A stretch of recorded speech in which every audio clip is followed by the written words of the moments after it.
सर्वोच्च न्यायालय ने उत्तर प्रदेश सरकार को आदेश दे दिया है कि कांवड़ यात्रा पर रोक लगाई जाए।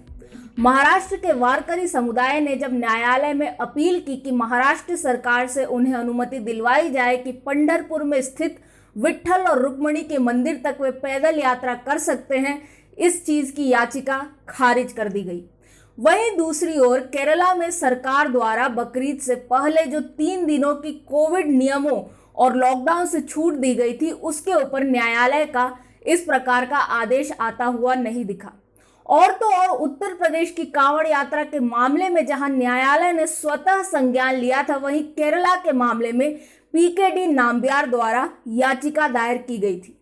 18 से 20 जुलाई इन 3 दिनों की छूट दी गई थी, जिसमें 19 जुलाई को इस याचिका पर सुनवाई शुरू हुई, जिसे अगले दिन के लिए टाल दिया गया। यानी इस छूट के अंतिम दिन 20 जुलाई को जाकर सुनवाई हुई और क्योंकि बहुत देर हो चुकी थी, इसलिए न्यायालय ने केरला सरकार के आदेशों को बंद नहीं किया, उसे जारी रखने दिया। बस चेतावनी दे दी, कड़े शब्दों में सरकार को फटकार लगा दी कि वे किसी भी तरह के समूहों के दबाव में आकर इस तरह के निर्णय न लें, क्योंकि जो नागरिकों का मौलिक अधिकार है वह महत्वपूर्ण है। और यह भी कहा कि इसके बाद यदि राज्य में कोविड के मामले अधिक बढ़ते हैं तो फिर सुनवाई की जाएगी और केरला सरकार पर कोई कार्रवाई की जाएगी। वहीं आप ध्यान दें कि केरला और उत्तर प्रदेश के कोविड मामलों में क्या अंतर है। केरला प्रतिदिन देश के कुल मामलों में 40% का योगदान कर रहा है, वहीं उत्तर प्रदेश 0.2% का। टेस्ट पॉजिटिविटी रेट जहां पर केरला के कई क्षेत्रों में 15% से अधिक है और वहां भी कोविड प्रोटोकॉल से छूट दी गई थी, वहीं पूरे राज्य में 12% का यह आंकड़ा है। दूसरी ओर उत्तर प्रदेश में टेस्ट पॉजिटिविटी रेट 0.02% है। यानी निसंदेह कोविड के आधार पर तो यह निर्णय नहीं सुना है न्यायालय ने, इसका आधार कुछ और ही है। अगर कोविड आधार होता तो क्यों नहीं न्यायालय सबसे पहले सिंघू और टिकरी बॉर्डर पर जो किसान कई महीनों से डेरा जमाए हैं उन्हें हटाने का आदेश सरकार को देता। वैसे भी हमारे पास पर्याप्त डाटा साक्ष्य हैं जो यह दर्शाते हैं कि दूसरी लहर किसान आंदोलन के कारण आई है। उस पर मैं वीडियो बना चुकी हूं, आप आई बटन में जाकर देख सकते हैं। ऐसे में जब तीसरी लहर की आशंका जताई जा रही है तो किसान आंदोलन क्या कोविड नहीं फैलाएगा? क्या न्यायालय को यह नहीं दिखता है? ऐसे में पूरी बात आ जाती है कि कोविड से न्यायालय के आदेशों का कोई लेना देना नहीं है, तो फिर लेना देना किससे है? स्वराज्य के संपादकीय निदेशक आर जगन्नाथन इसे धिम्मीट्यूड कहते हैं। धिम्मी उन्हें कहा जाता है जो इस्लामी शासन के अधीन दूसरे मत को मानने वाले लोग होते हैं और उन्हें दूसरे दर्जे के नागरिकों की तरह रखा जाता है। उस हिसाब से भारत जहां पर हिंदू बहुसंख्यक है, वहां पर यह धिम्मी अल्पसंख्यक होने चाहिए थे, लेकिन ऐसा नहीं है, बल्कि यहां पर जो धिम्मी है वह है भारत का शासन और तंत्र। इसलिए सर्वोच्च न्यायालय भी उसी तंत्र का भाग है और ये तंत्र हम धिम्मी से इसलिए कह रहे हैं क्योंकि यह किसी संगठित समूह या किसी मजहब के दबाव में आकर निर्णय लेता है और अवसरवादी होता है कि इसे कहां पर कौन सा नियम लागू करना है इस चीज को लेकर, और सभी पर समान रूप से नियम लागू नहीं होता। और इस तरह की ताकतों से हमारा शासन डरता है, इसलिए हम इसे धिम्मी कह रहे हैं।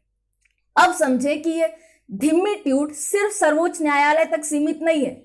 और यदि आप सोच रहे हैं कि कांवड़ यात्रा रुकवाने में सिर्फ सर्वोच्च न्यायालय का हाथ है, तो भी आप गलत हैं, क्योंकि इसमें केंद्र सरकार की भी उतनी ही बड़ी भूमिका है। उत्तराखंड सरकार ने पिछले माह ही कह दिया था कि वे कांवड़ यात्रा पर रोक लगा रहे हैं, लेकिन फिर पुष्कर सिंह धामी वहां के मुख्यमंत्री बने, जिन्होंने कहा कि इस निर्णय की समीक्षा की जाएगी। फिर वे दिल्ली आए, प्रधानमंत्री नरेंद्र मोदी से मिले, जहां राज्य के विकास, कोविड की तीसरी लहर, 4 धाम और कांवड़ यात्रा, इन सभी विषयों पर चर्चा हुई। इसके अलावा वे कई केंद्रीय मंत्रियों से भी मिले। उसके बाद उन्होंने कहा कि अन्य राज्यों से चर्चा करके अंतिम निर्णय लिया जाएगा और फिर 14 जुलाई को अंततः कह दिया गया कि उत्तराखंड ने कांवड़ यात्रा पर रोक लगा दी है।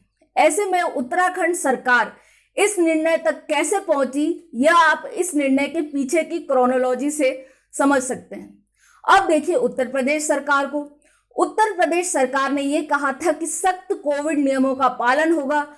जो लोग आरटीपीसीआर नेगेटिव टेस्ट लेकर आएंगे या फिर पूर्ण रूप से टीकाकृत होंगे, उन्हें यात्रा में आने की अनुमति दी जाएगी। और इन सारी सावधानियों के साथ उत्तर प्रदेश सरकार कांवड़ यात्रा करने की तैयारी में थी, लेकिन केंद्र सरकार इसके पक्ष में नहीं थी। और न्यायालय में केंद्र का पक्ष रखते हुए सॉलिसिटर जनरल तुषार मेहता ने कहा कि वे कांवड़ यात्रा रुकवाने के समर्थन में हैं, और यह भी कहा कि उत्तर प्रदेश सरकार केंद्र सरकार के विरुद्ध नहीं जा सकती, जिसमें अंततः न्यायालय ने यह निर्णय सुना दिया कि या तो हम सीधा आदेश दे दें या आप स्वयं पुनर्विचार करके कांवड़ यात्रा रोकने पर निर्णय ले लें। इस प्रकार सिर्फ सर्वोच्च न्यायालय इस ढिम्मी ट्यूड का शिकार नहीं है, बल्कि हमारी केंद्र सरकार भी इसका शिकार है, और इस चीज को हमने पहले भी कई बार देखा है।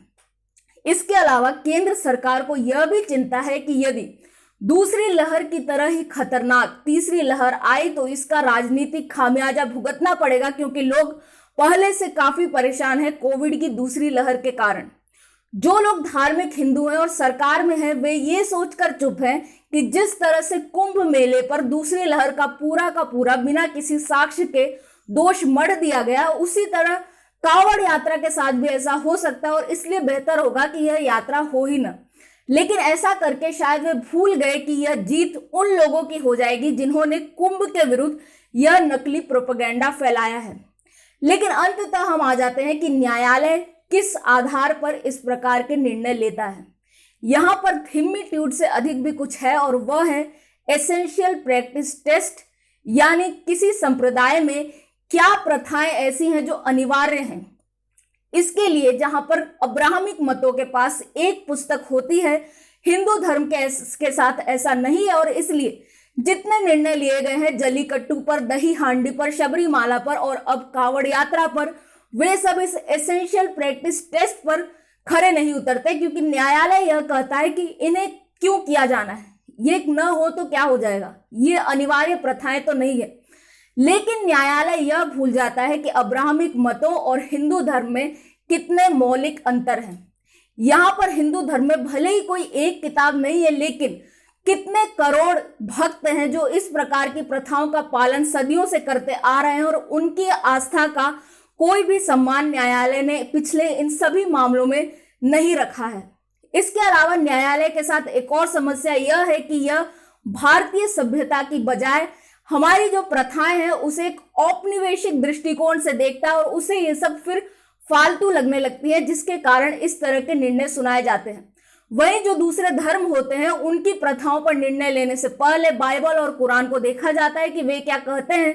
लेकिन हिंदू प्रथाओं के लिए सिर्फ संविधान, जो कि पंथ निरपेक्ष कहता है अपने आप को, उसके आधार पर सभी निर्णय लिए जाते हैं।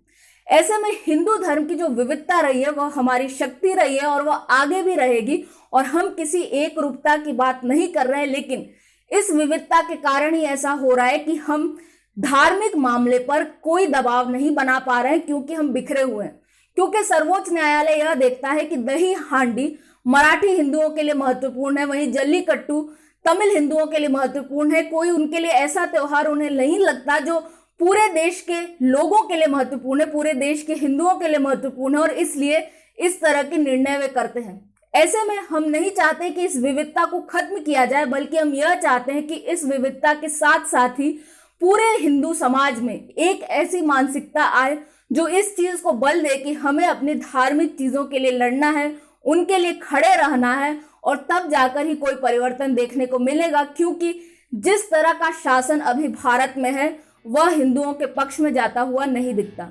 मैं हूं निष्ठा अनुश्री, देखते रहे स्वराज्य।